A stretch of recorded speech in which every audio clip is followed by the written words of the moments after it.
O Senhor é digno de toda a honra, de toda a glória, de todo o louvor, de toda a adoração. Ele é tão maravilhoso.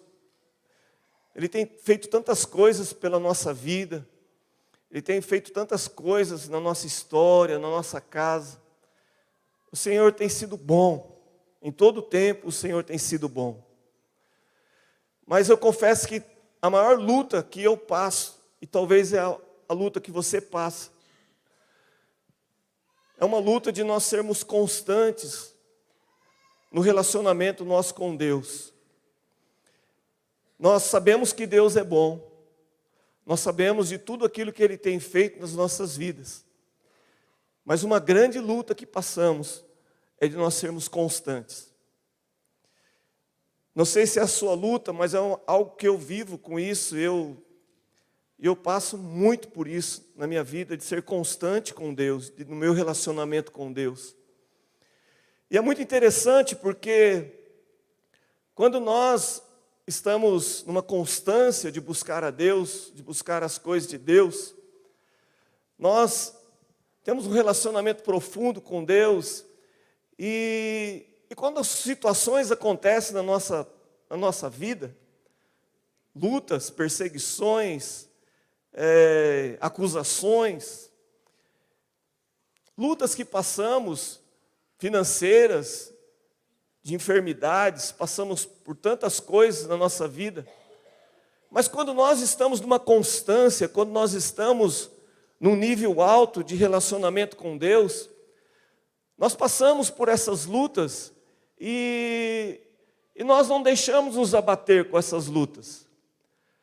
Mas é interessante que quando eu passo por algumas situações e eu não estou num nível muito alto de busca com Deus, umas situações que acontecem nos abate muito. E é justamente nesses picos de baixas que passamos no nosso relacionamento com Deus, nesses picos de baixa, nós potencializamos muito as coisas que nós ouvimos e as coisas que nós sentimos. Quando nós estamos numa maré baixa, as situações parece que elas tomam um vulto muito grande, elas tomam um valor muito grande. E é nessas crises que passamos, nessas baixas de relacionamento espiritual com Deus, que quando nós vivemos isso, a gente começa a se deparar com algumas verdades que a Bíblia nos diz que nós já fomos crucificados com Cristo e já não vive mais eu, mas Cristo vive em mim. Mas nesses ambientes, a gente se abate muito. E a gente chega muitas vezes até a questionar a nossa fé. E nós começamos a colocar algo na nossa mente até de voltar para trás e retroceder e abandonar muitas coisas que fazemos. É nesses momentos de baixa que nós vemos que nós não estamos tão assim vivendo uma vida no Espírito, mas que nós estamos dando lugar, muitas vezes, às obras da carne. Muitas vezes, quando passamos por isso, nós começamos a dizer e pensar e entender o que o apóstolo Paulo disse: aquele que está de pé, cuide-se para que não caia. Porque o apóstolo Paulo, ele diz sobre constância em muitas partes da sua palavra, daquilo que ele escreveu. O apóstolo Paulo chega até a dizer que o bem que eu quero fazer eu não faço, e o mal que eu não quero fazer, isso eu faço. O apóstolo Paulo trata muito sobre constância. E nessa noite eu quero falar um pouquinho sobre constância. Eu queria compartilhar uma palavra com você em 2 Crônicas 34. Aproveitar um pouco que nós estamos voltando de um retiro de teens, de jovens. E falar sobre um jovem. Nós vamos falar um pouco hoje sobre a vida de Josias. 2 Crônicas 34, versículo 1. Diz assim a palavra do Senhor: tinha Josias 8 anos quando começou a reinar, e 31 anos reinou em Jerusalém.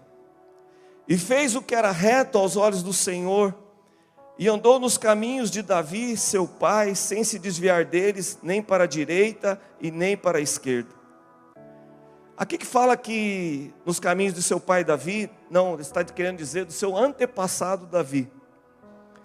Porque no 8º ano de seu reinado, sendo ainda moço, começou a buscar o seu Deus, o Deus de Davi, seu pai, e no 10º ano começou a purificar a Judá e a Jerusalém dos altos e dos bosques e das imagens de escultura e de fundição. E derrubaram perante ele os altares de Balaíns e despedaçou as imagens que estavam acima deles, e os bosques e as imagens de escultura e de fundição quebrou e reduziu a pó, e espargiu sobre a sepultura dos que lhe tinham sacrificado. E os ossos dos sacerdotes queimou sobre os seus altares, e purificou a Judá e a Jerusalém.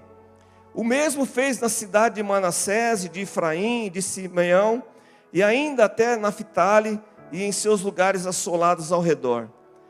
E tendo derrubado os altares, os bosques, as imagens de escultura, até reduzi-los a pó, e tendo despedaçado todas as imagens do sol e toda a terra de Israel, então voltou para Jerusalém. Amém, queridos? Só até aqui. O pai de Josias era Amon. Josias não tinha um exemplo de pai. Josias não tinha um exemplo de um pai amoroso, de um pai que cuidava dele. Se muitos jovens, ou muitos de nós aqui, nós achamos que nós tivemos um pai que era muito difícil, eu não vou pedir para você levantar a mão, mas nós sabemos que a maior luta hoje também, uma das grandes lutas hoje é a falta de paternidade, é a falta de os pais entenderem o papel deles diante da sua casa, diante da sua família. Josias não tinha um exemplo de pai, e Amon, ele era tão terrível, que os próprios serviçais dele, as pessoas que trabalhavam para ele, se ajuntaram e falaram assim: nós não aguentamos mais esse homem, nós temos que dar um fim nesse homem, porque esse homem é terrível. Os servos se reúnem no palácio e matam o pai de Josias, o rei de Judá. E quando isso acontece, o assassinato do seu pai, Josias tinha 8 anos de vida. Josias agora é levantado agora como rei agora de Judá. Josias não tinha um exemplo de pai, mas Josias agora é escolhido para ser rei, mas para ser rei com 8 anos.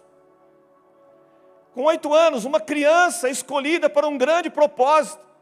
E eu quero dizer para vocês que estão aqui nessa noite, vocês que têm pouca idade, vocês que são jovens, eu quero dizer algo para você: Deus não olha a idade para escolher alguém, Deus olha para os improváveis, e eles olham e dizem: é tempo de eu levantar uma geração que vai fazer a diferença.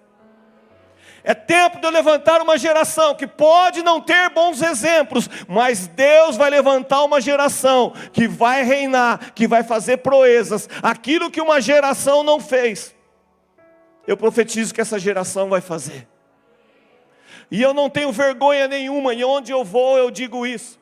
Talvez, desde Jesus até hoje, a geração que mais corrompeu o Evangelho é a minha geração, que tem de 40 a 60 anos. É a geração que mais corrompeu o Evangelho. É a geração que mais saiu fora do Evangelho. É a geração onde experimentou muitas coisas de Deus, mas se desviou verdadeiramente do Evangelho e começou a fazer coisas pecaminosas diante do Senhor. Uma geração que usa o nome do Senhor para se beneficiar daquilo que o Senhor é. Essa é uma geração de Amon, uma geração doente, uma geração que está com os dias contados, porque Deus está levantando uma geração que vai fazer toda a diferença. Deus está levantando uma geração que vai fazer toda a diferença, que vai mudar a história, que vai mudar o curso da igreja do Senhor Jesus na face da terra. E eu ouso dizer, se nós estamos vendo muito milagres da parte do Senhor, e nós estamos vendo, eu ouso a dizer e a profetizar que Deus está levantando uma geração que vai fazer sinais, prodígios e maravilhas como jamais aconteceu. Eu ouso a dizer que se a minha geração, se muitas pessoas retrocederam na caminhada, se muitas vezes deixamos muitas coisas do reino de Deus por causa da nossa vida, por causa dos nossos projetos, dos nossos planos, se prepare, porque Deus está levantando uma geração que não está mais nem aí com as coisas aqui da terra, que Deus está gerando o céu no coração deles.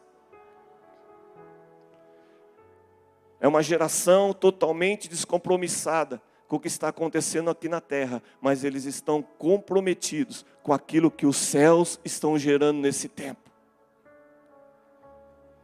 Se preparem, pais, porque os seus filhos vão ficar doidinhos por Jesus. E muitos pais vão dizer assim, não precisa de tudo isso, você está exagerando. E eles vão dizer, não pai, eu nem estou queimando ainda do jeito que eu queria, porque Deus tem muito mais ainda para fazer na minha vida. Agora cabe a mim e a você. Ou nós entendemos o processo que Deus está fazendo e incentivamos essa geração e vamos ser suporte para essa geração alcançar algo aonde nós não alcançamos. Então você que tem um filho, você que tem uma filha, eu quero incentivar você a começar a ser um tutor espiritual na vida dos seus filhos. Assim como Josias. Josias era uma criança, mas os tutores que estiveram sobre a vida de Josias fizeram toda a diferença na vida de Josias. As tutores que tiveram ensinando Josias como ele deveria fazer, como ele deveria buscar, como ele deveria se comportar como rei, fizeram toda a diferença na trajetória de Josias. O apóstolo Paulo diz que ainda quando a criança ela não atinge a maioridade, ele ainda está sob tutores ainda, mas no tempo determinado, que ele passou pelo processo, ele pode usufruir da riqueza que ele tem, porque quando ele é criança ainda ele não consegue usufruir de tudo aquilo que ele tem. Sabe o que acontece? Deus tem riquezas espirituais, muitas riquezas para trazer na nossa vida, no nosso coração, mas muitas vezes por a gente não crescer, muitas vezes ainda por a gente ser menino na fé, por a gente não desenvolver, a gente não consegue acessar as riquezas espirituais, materiais, familiares que Deus tem na nossa vida, porque ainda nós começamos ainda a falar igual 1 Coríntios capítulo 13, o apóstolo Paulo fala do hino do amor, mas o apóstolo Paulo diz, quando eu era criança, eu agia como criança, mas quando eu cresci, eu deixei das coisas de menino. Sabe, igreja, tem um tempo onde Deus quer nos levantar, para nós não sermos mais meninos, mas para nós deixarmos as coisas de crianças espirituais, e entendermos o que Deus tem na nossa vida, e nós crescermos espiritualmente, naquilo que Ele tem na nossa vida. O menino espiritual, ele é como uma criança que ainda brinca por causa dos seus brinquedos. Ainda é meu, isso é meu, me dá porque é meu, eu quero isso, eu quero aquilo. O menino espiritual, ele se emburra, ele emburra facilmente, se joga no chão, se debate, porque ele ainda é um menino.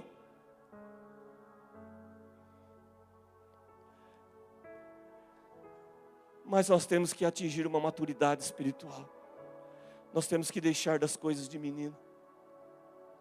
Nós temos que entender que assim como o rei Josias foi colocado com 8 anos de vida como sendo rei, ele tinha um lugar de destaque. Eu não sei quantos anos você tem de caminhada com o Senhor, mas eu quero dizer algo para você. Deus tem um lugar novo para você entrar nele.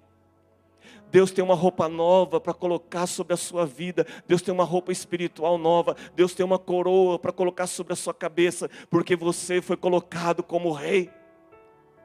E muitas vezes se comportamos, não como cabeça, mas se comportamos como cauda. E a palavra de Deus diz que Deus te colocou como cabeça. Sabe o que é cabeça? É reinar. Não é você mandar, mas é você reinar sobre as situações.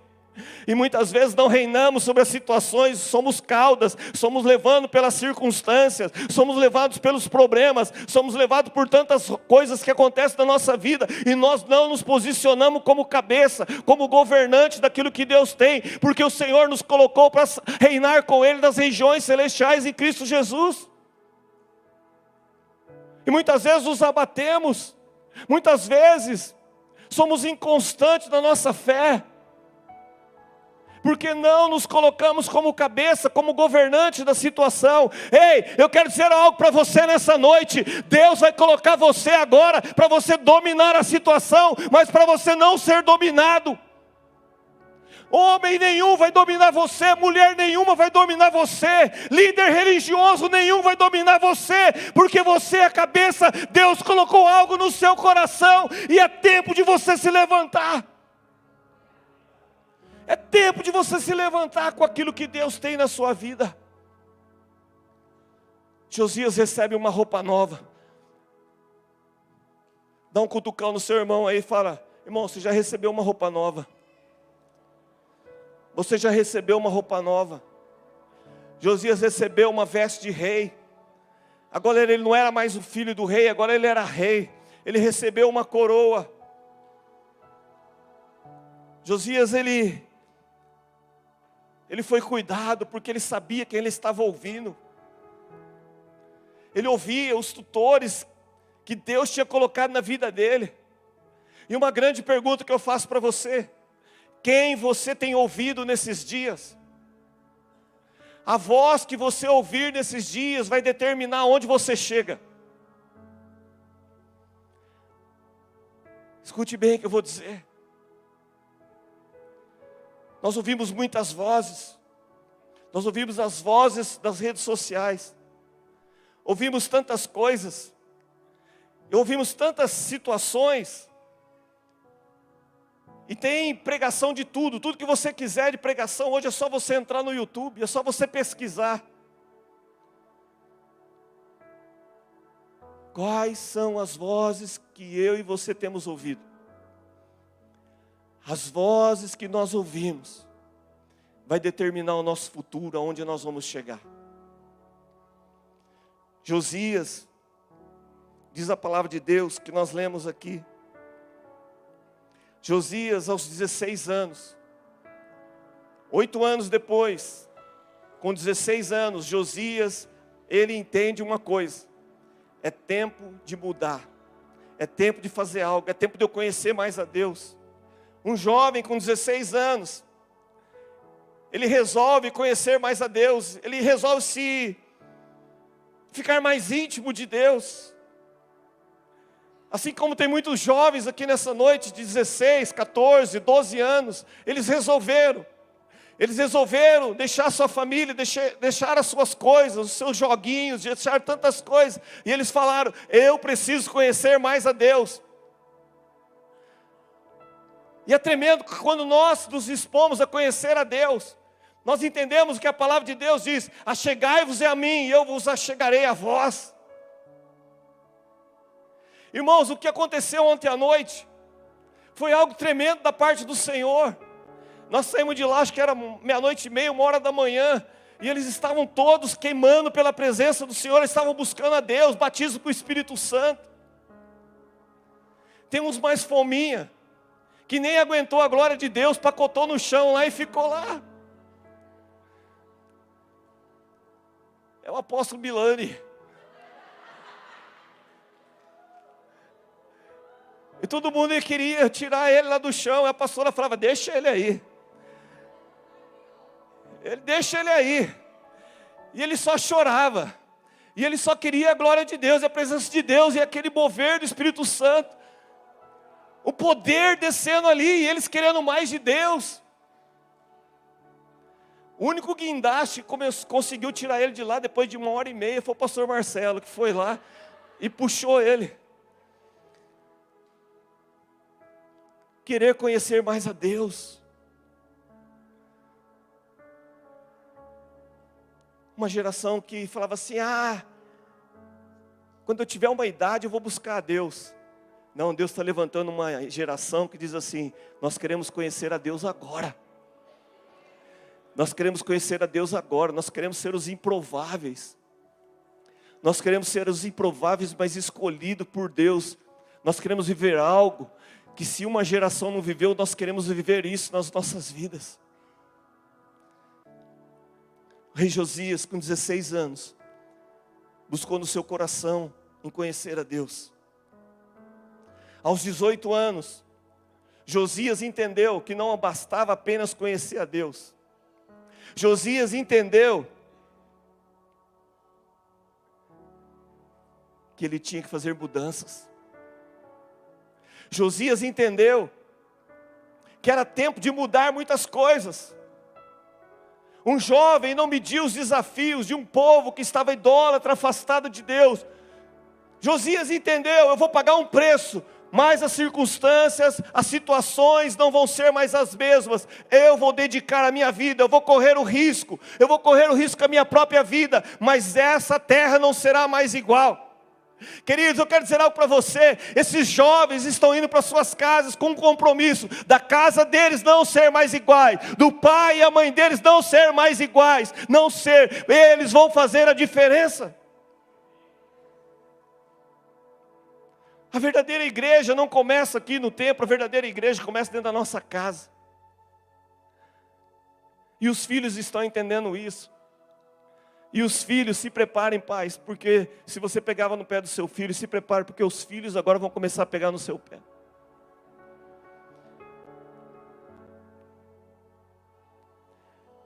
Esse dia que eu estava no hospital, tinha um casal lá e eles falaram assim: eu tenho 2 filhas, as 2 filhas não dormem se a gente não orar por elas.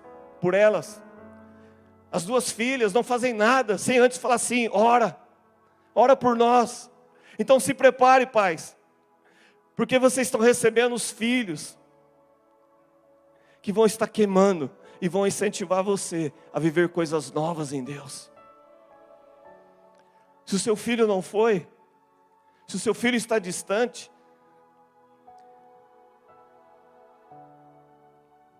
traga eles para a presença de Deus. Os pais hoje estão negociando muito fácil. São filhos menores, estão debaixo da tutoria deles. E os pais não têm mais domínio. Crianças, filhos novos, dizem assim para o pai: eu não vou hoje no culto, eu não vou hoje. E os pais falam: tá bom, faz do seu jeito. Ei, pai, você que deixa seu filho fazer do seu jeito, se prepare. Se prepare. Porque Deus confiou a você a criação dos seus filhos. Ah, mas eu não posso forçar.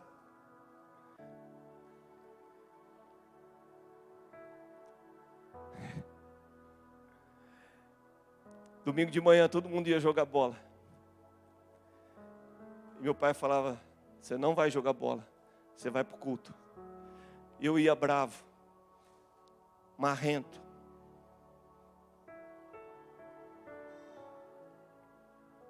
Mas quando eu cresci, eu entendi uma coisa. A minha irmã fugia, irmão. Ela está aqui. Ela fugia. Era que nem um sabonete. Uma cidade pequena, e ela fugia. Mas logo vinha os dedos duros e falava: a Tânia está lá em tal lugar. E lá ia meu pai com uma Brasília verde atrás da Tânia para catar ela. Mas hoje a gente pode dizer: glória a Deus, porque o meu pai não negociou valores. Glória a Deus, porque ele não abriu mão. Quando nós deixamos os nossos filhos, nós não cumprimos a palavra de Deus, porque Hebreus diz que o pai corrige o filho que ama. Quando a gente não corrige os nossos filhos, nós não estamos amando eles. Nós estamos sendo omissos. E os filhos vão fazendo tudo o que quer. E nessa direção, os filhos precisam de um direcionamento. E se os pais não estão posicionados, os filhos vão pagar um alto preço, porque não teve ninguém que pegou na mão deles e disse: filho, não vai. Irmãos, eu era doido para ir num bailinho. Era o tempo da discoteca, de John Travolta, luzes, camisona, tudo colorida, tênis All-Star. Até ontem estava em São Paulo com a pastora, eu passei numa vitrine e vi um tênis All-Star. Quem conhece tênis All-Star aqui, mano? De botinha, azul, aquela estrela branca. E eu falei assim para ela, o meu maior sonho era ter um tênis daquele. E ela olhou para a minha cara e falou assim, mas você quer comprar um agora? Eu falei, agora não fica bem, né? Não fica bem eu de All-Star botinha agora, né? Mas não tinha choro, irmãos. Não tinha choro. Eu não vou dar, pronto e acabou. Mas o senhor tem dinheiro. Não interessa. Olha que meu pai tinha loja de sapato. Não era uma não, tinha algumas lojas de sapato. E ele falava, eu não vou dar, pronto e acabou. E podia se jogar no chão, que apanhava mais ainda.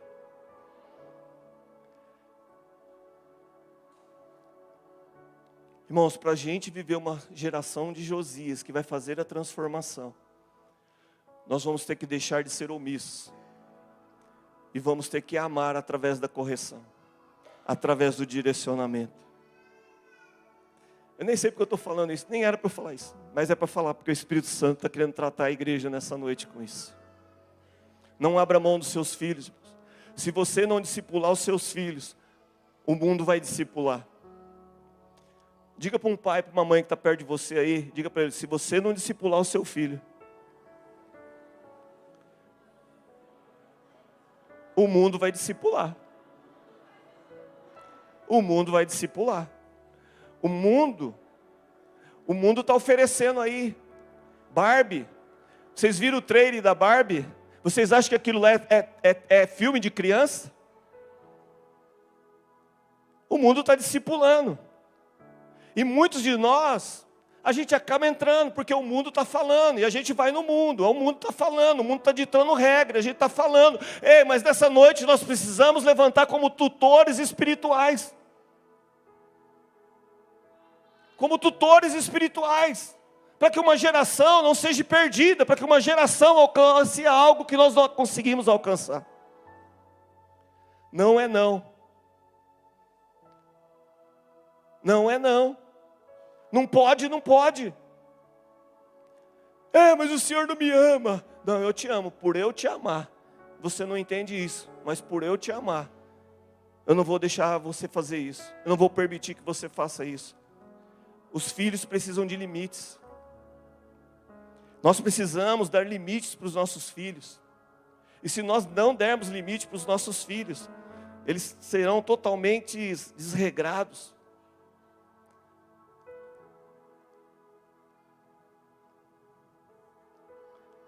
Ainda dá tempo de a gente salvar a nossa família, a nossa casa, irmãos. Ainda dá tempo da gente salvar uma geração que está sendo influenciada. Irmãos, a minha geração, de alguns irmãos têm minha idade aqui, um pouco menos, a nossa luta era contra a revista Playboy. A gente lutava para não pegar uma Playboy, Penthouse, aquelas revistas pornográficas.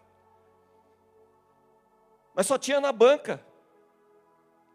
Mas hoje essa geração, eles são bombardeados no celular deles. É no celular deles que chega um TikTok, chega mensagem, chegam coisas pornográficas, chegam coisas terríveis. E você tem olhado o celular do seu filho, você tem olhado o que o seu filho está vendo, por quem que ele está sendo discipulado? Você tem olhado que tipo de roupa os seus filhos têm colocado?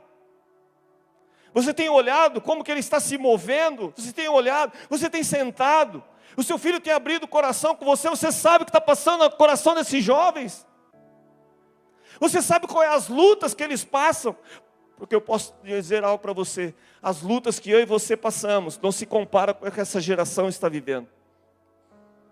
Eles estão passando por lutas terríveis, muito maiores do que eu e você passamos. Eles estão vivendo coisas que eles não estão ainda com a mente formada. Eles são forjados pelo mundo, a começar a namorar com 12, 13 anos. Eles são forjados a começar um relacionamento sexual, quando ainda são adolescentes. Eles estão sendo bombardeados de uma maneira E muitas vezes nós, dentro da igreja, dentro da nossa casa, nós não estamos prestando atenção ao que está acontecendo com eles. Mas Josias, ele entendeu algo. Josias precisava ouvir, Josias precisava fazer mudanças. Ei, é tempo de acontecer mudanças dentro da minha casa, dentro da sua casa. É duro dar glória a Deus nessa hora, né, irmão? Mas é tempo de começar a acontecer mudanças dentro da nossa casa, irmãos. É tempo da gente parar de olhar para o nosso umbigo e a gente começar a olhar quem Deus colocou na nossa volta. Josias parou de olhar apenas pelo relacionamento que ele tinha com Deus. Ele entendeu uma coisa: eu preciso fazer mudanças, eu preciso mudar, eu preciso fazer quem está em volta de mim mudar. Eu carrego isso, eu tenho uma responsabilidade. Responsabilidade é uma palavra que está saindo fora do nosso vocabulário, porque nós somos ensinados: eu faço o que eu quero, eu vou onde eu quero, eu tenho o que eu quero. E nós perdemos as responsabilidades, perdemos essa palavra do nosso vocabulário. Mas é tempo de mudança, irmãos. É tempo da gente assumir a responsabilidade de quem Deus colocou do nosso lado. Porque Deus vai cobrar. Deus vai pedir conta daquilo que Ele está fazendo no nosso meio, na nossa família, na nossa casa. Josias, com 18 anos, ele começou a fazer mudanças. Josias começou a mudar tudo que estava errado. Aonde tinha idolatria. O que é idolatria? É tudo aquilo que ocupa o lugar de Deus. Tudo que tinha idolatria. Josias saiu numa campanha e ele começou a ir de cidade em cidade em Judá. E aonde ele via idolatria, ele começou a colocar no chão. Ei, há um convite nessa noite para mim e para você. O que é idolatria na sua casa, comece a colocar no chão. O que está ocupando o lugar de Deus nas nossas vidas?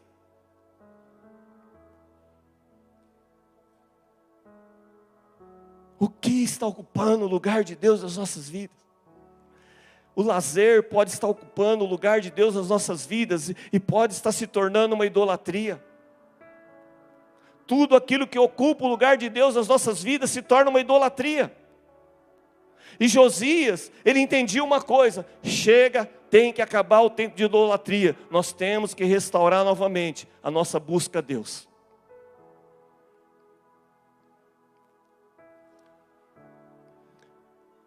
Eu quero profetizar para você nesse momento, do que eu vi alguns meses atrás. Eu vi casas de cristãos que vão começar a pegar fogo pela presença de Deus. E muitos vizinhos que moram perto de você vão lá para saber o que está acontecendo.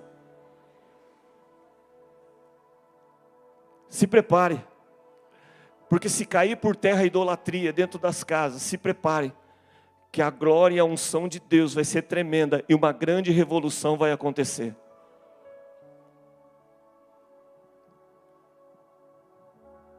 Mudanças. Josias pagou um preço pelas mudanças. Toda mudança exige empenho. Toda mudança exige entrega, dedicação. Josias não mediu as consequências. Josias entendeu. É tempo de mudança.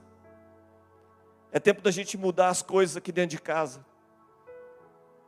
É tempo da gente se posicionar de uma forma diferente. É tempo da gente entrar num novo lugar, de um novo posicionamento.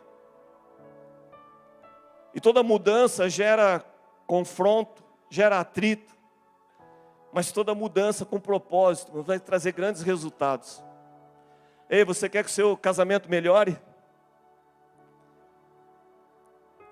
Você quer que o seu casamento melhore? Se posicione de uma forma diferente. Ei, você quer que o seu trabalho melhore? Se posicione de uma forma diferente. Ei, você quer que essa comunidade melhore? Só 10. Você quer que essa comunidade melhore? Nós precisamos muito melhorar, irmãos. Nós precisamos muito melhorar. Nós estamos ainda muito distantes daquilo que Deus tem. cada um de nós temos que nos posicionar de uma forma diferente. Sim, sim. Não, não. O que passar disso é procedência maligna. Se posicionar diante da verdade. Porque Deus honra a verdade. Por isso eu já quero adiantar para você, tudo aquilo que é mentira vai cair por terra na sua vida. Tudo aquilo que é engano, tudo aquilo que você não está vendo, mas está sendo mentira na sua vida, se prepare, porque Deus vai trazer a luz, porque a luz não convive no meio das trevas. Deus vai trazer a luz daquilo que é mentira. Tem mentiras que podem ficar escondidas por 1 ano, por 10 anos, por 15 anos. Não importa o tempo, mas importa que Deus está entrando nessa causa, e aquilo que é verdade, Deus vai trazer a luz. Escute bem o que eu estou dizendo para você. Deus vai revelar coisas nesse tempo na sua vida que você não estava sabendo, mas você vai pegar de mão cheia assim, vai vir na sua mão, você nem precisa correr atrás, tem coisas que vão vir na sua mão.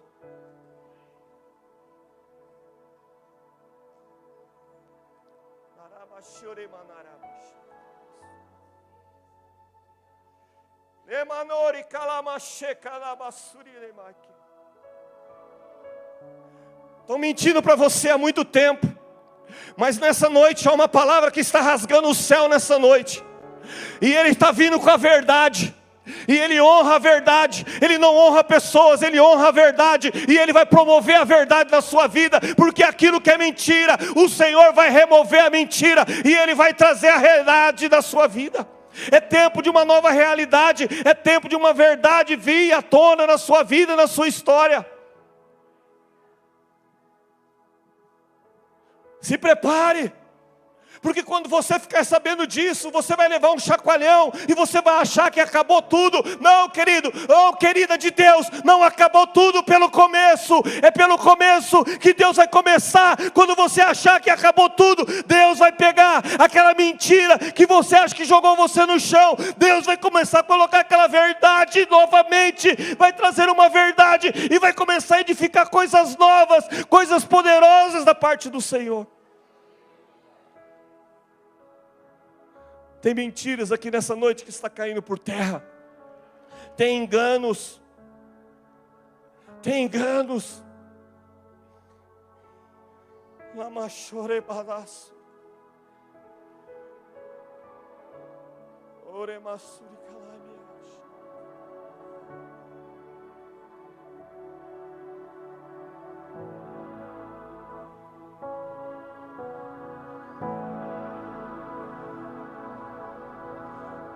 Você sabe que Deus está falando com você. Você até sabe que você vai passar por dias sombrios. Você tem sentido isso no seu espírito. Mas eu estou aqui para dizer para você nessa noite: o Espírito Santo de Deus vai pegar você pela mão, e Ele vai ajudar você a passar por todo esse processo. Ele vai ajudar você a passar por todo esse processo. E Ele vai te erguer de uma forma miraculosa, de uma forma sobrenatural.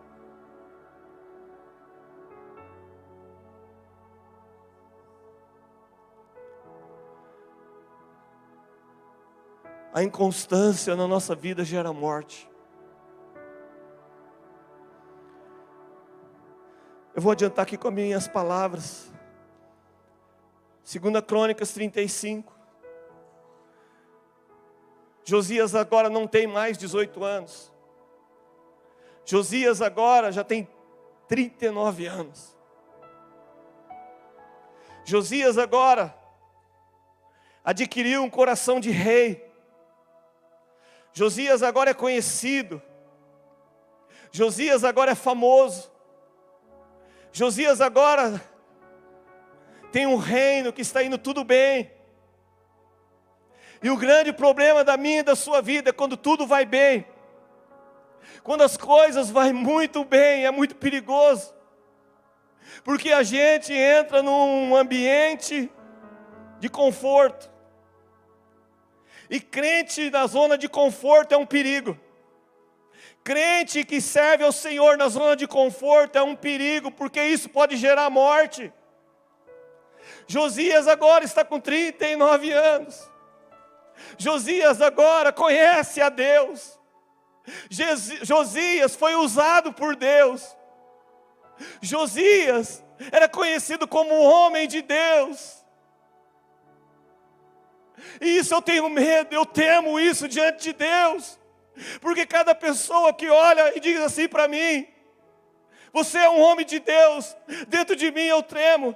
Por quê? Porque não importa muito como eu comecei, importa como eu vou terminar.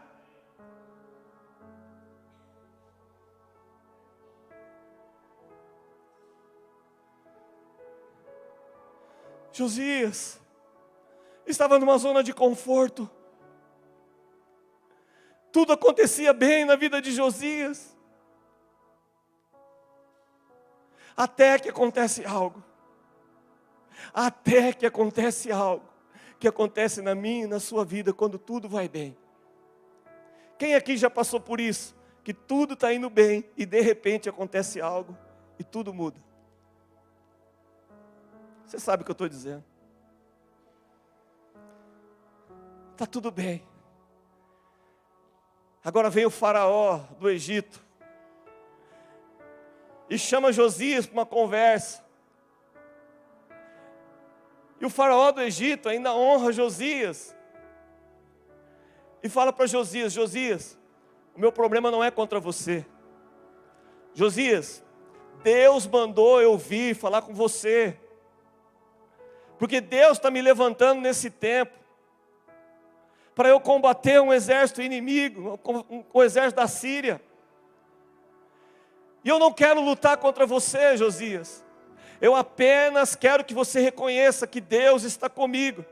E que eu vou passar apenas as suas terras. Eu não vou tomar nada de você, eu não vou guerrear com você, Josias. Eu não tenho problema nenhum com você, porque você é homem de Deus.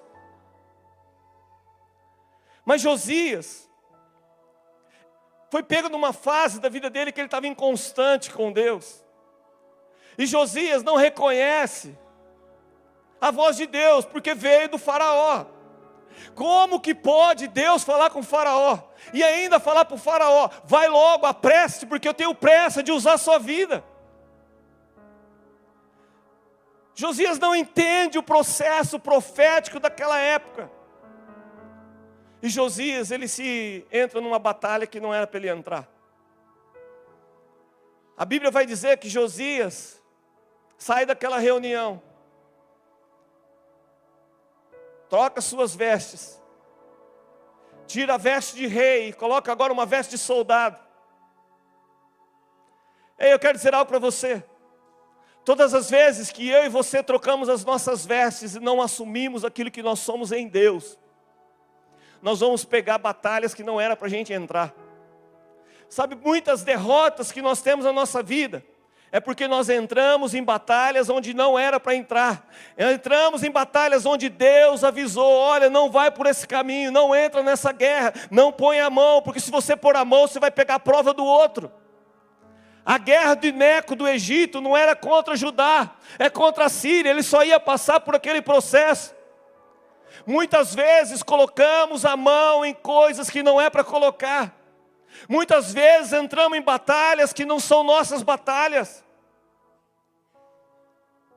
Muitas vezes colocamos vestes erradas. Muitas vezes não entendemos o que Deus está fazendo e nos vestimos de maneira errada. E se vestir de maneira errada está muito comum hoje nos nossos dias.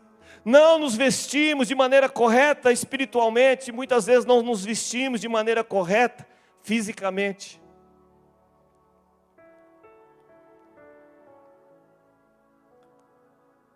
Você é uma santa de Deus, mulher. Homem, tem uma mulher perto de você aí? Diga para ela: você é uma santa de Deus.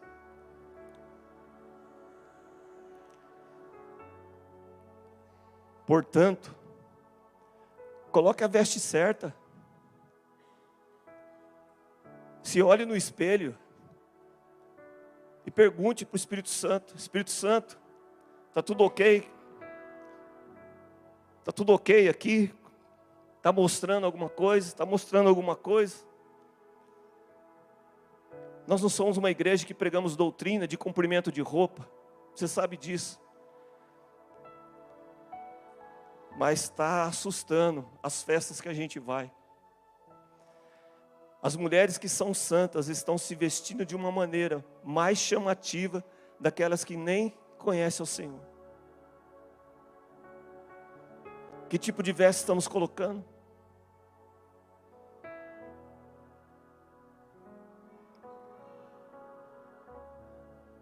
Estamos pegando aquela calça que tem que pular dentro dela, porque se for vestir não dá, tem que ficar puxando.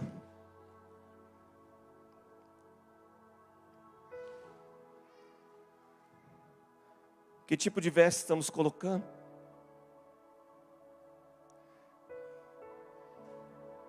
Mulher, você não é uma vitrine para ser vendida.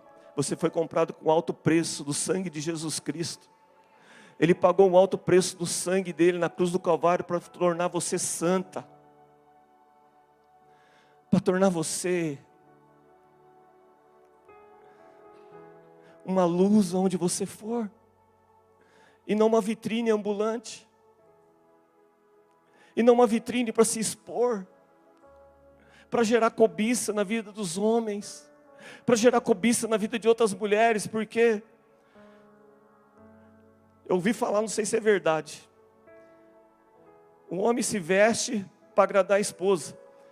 Mas que a mulher se veste para concorrer com outra mulher.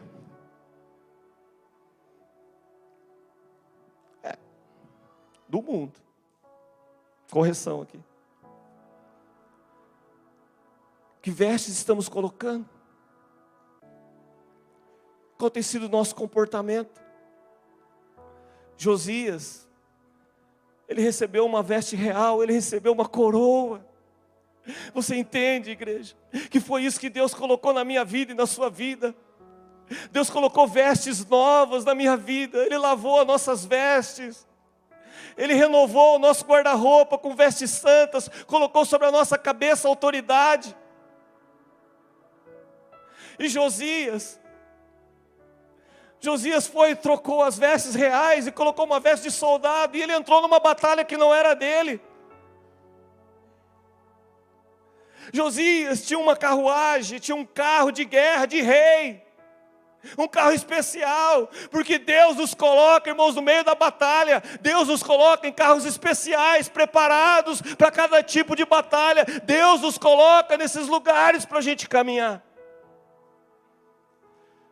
Mas Josias trocou a roupa, tirou a coroa, trocou de cavalo, trocou de carroça, e ele foi entrar num carro de guerra, que era de soldado. E quando Josias entrou na batalha, Josias foi morto. 39 anos. 39 anos. Eu estou com 59 anos e eu acho que eu estou novo. Imagine 39 anos. Perdeu a sua vida. Porque entrou numa batalha que não era dele. Colocou uma roupa que não era dele. Entrou num carro que não era dele. Posicionamento errado gerou morte. 39 anos. Muito novo. Porque não soube se posicionar diante daquilo que Deus estava falando para ele.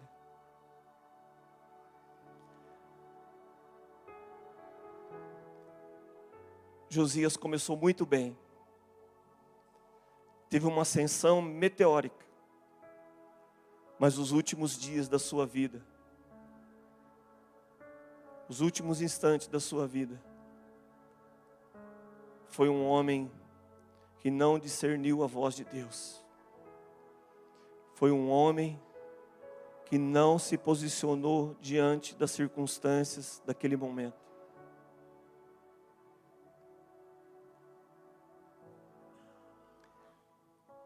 Eu estou aqui para dizer para você nessa noite: Não importa como você começou. Não importa como foi até hoje na sua vida. Mas eu estou aqui para dizer para você. O que importa é como você vai terminar. Pergunta para o seu irmão aí, como que você vai terminar os seus dias?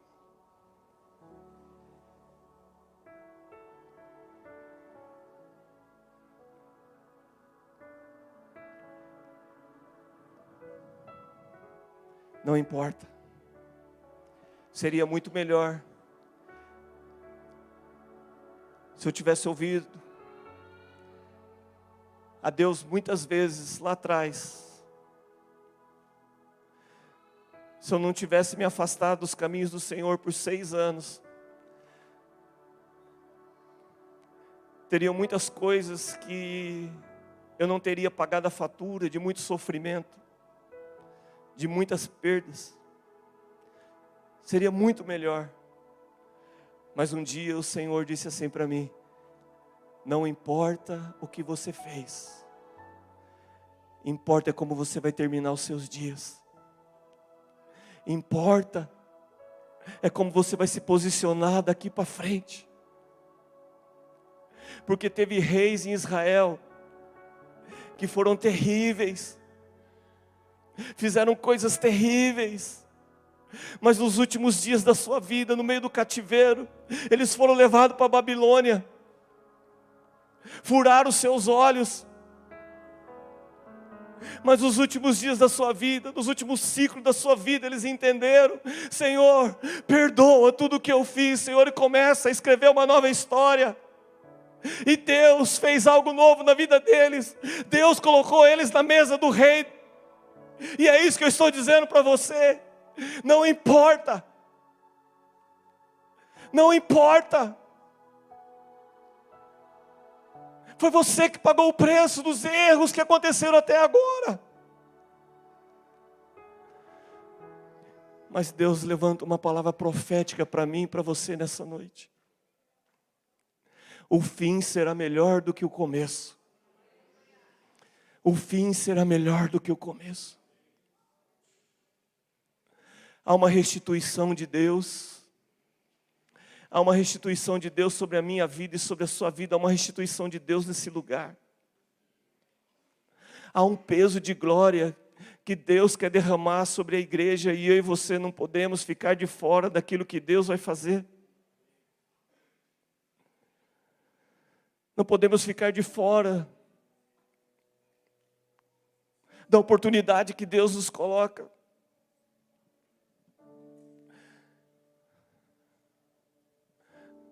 Tem dias, irmãos, tem dias que eu consigo orar durante horas, mas tem dias que falta constância no meu coração, na minha vida. E aí eu tenho uma japonesa que ela vem e diz: eu vou tomar o seu celular. Você precisa orar mais. Você está se distraindo com coisas que não é mais para você distrair. Você está entrando em guerras que não é para você entrar. E na hora eu não gosto de ouvir. Porque a correção, quando chega, a gente não gosta de ser corrigido. Eu não gosto, não sei se você gosta, mas eu não gosto de ser corrigido. Mas eu sou ensinável. Não gostar de ser corrigido é uma coisa, mas ser ensinável é outra. E aí quando eu ouço as correções, aí eu vou para os pés do Senhor e eu digo: ah, Senhor, me perdoa. Me perdoa, Senhor, eu estou sendo um cabeção, Senhor, me perdoa, o Senhor já falou tantas vezes comigo, eu estou sendo tão inconstante, eu estou sendo tão imaturo, eu estou sendo tanto. Eu não estou vivendo ainda tudo aquilo que o Senhor tem para a minha vida. Não está acontecendo ainda na comunidade Atos tudo que é para acontecer, Senhor. Me perdoa, se é por causa de mim, Senhor, me perdoa, mas me dá mais uma chance. Me dá mais uma chance, amanhã eu vou fazer diferente, Senhor. Amanhã eu vou fazer diferente, Senhor. Eu vou amar quem me persegue, eu vou amar aquele que me calunia, eu vou amar, Senhor, mas me dê mais uma chance. Me dê mais uma chance, Senhor, de escrever uma nova história. Me dá mais uma chance, Senhor, de mostrar o seu amor. Me dá mais uma chance, Senhor, de recomeçar. Me dá mais uma chance. E eu sinto Ele dizer assim para mim: vai filhão, eu estou com você, vai. Eu te ajudo, eu te dou ânimo, vai filhão. Vai filhão. Comigo não tem problema nenhum de recomeçar, eu tenho problema com aqueles que desistem. Ah filhão, recomeça, filhão. Volta, filhão. Mas, Senhor, eu sou indigno, Senhor, de estar na Tua presença, Senhor. Olha o que eu fiz ontem. Olha o que eu pensei ontem. Olha o que eu falei ontem.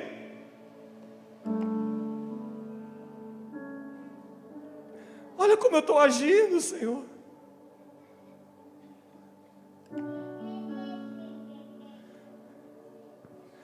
Mas o amor dele é tão profundo.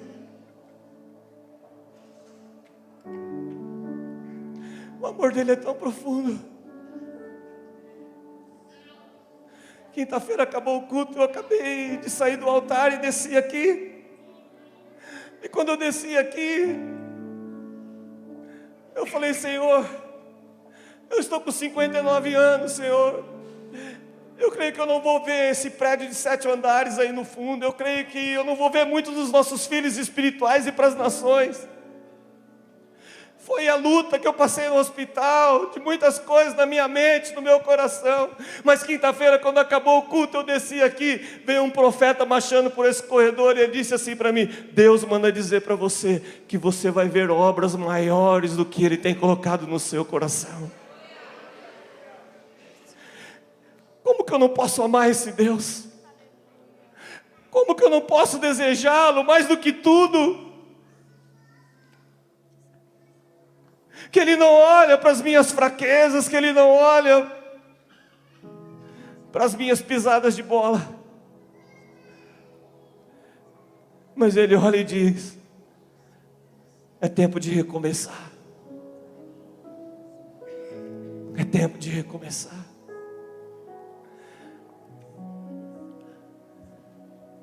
Seja profeta na vida dessa pessoa e diga para ela: é tempo de recomeçar. É tempo de recomeçar.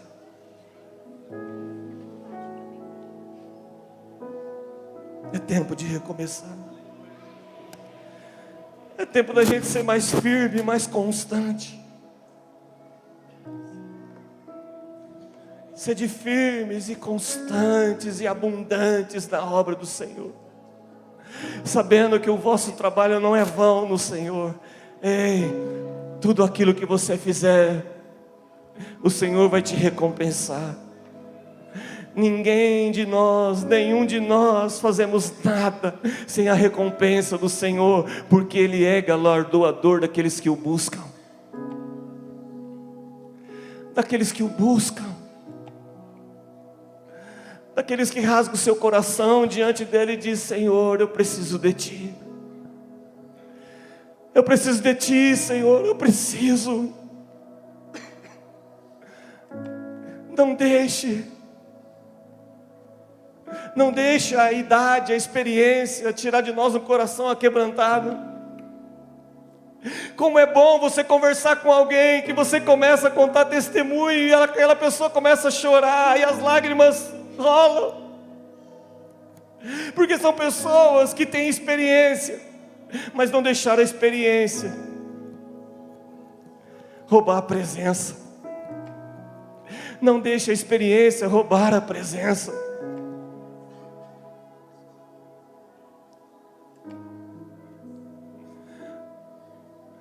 Ontem à noite eu estava numa mesa contando o que eu vivi no hospital. O irmão estava do meu lado ouvindo e as lágrimas corriam pelos seus olhos. E eu disse: Jesus, o Senhor está aqui. Porque o Senhor está no lugar onde há quebrantamento. Onde há quebrantamento.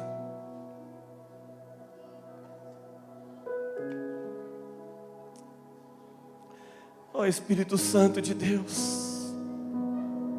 A palavra foi lançada, Espírito Santo.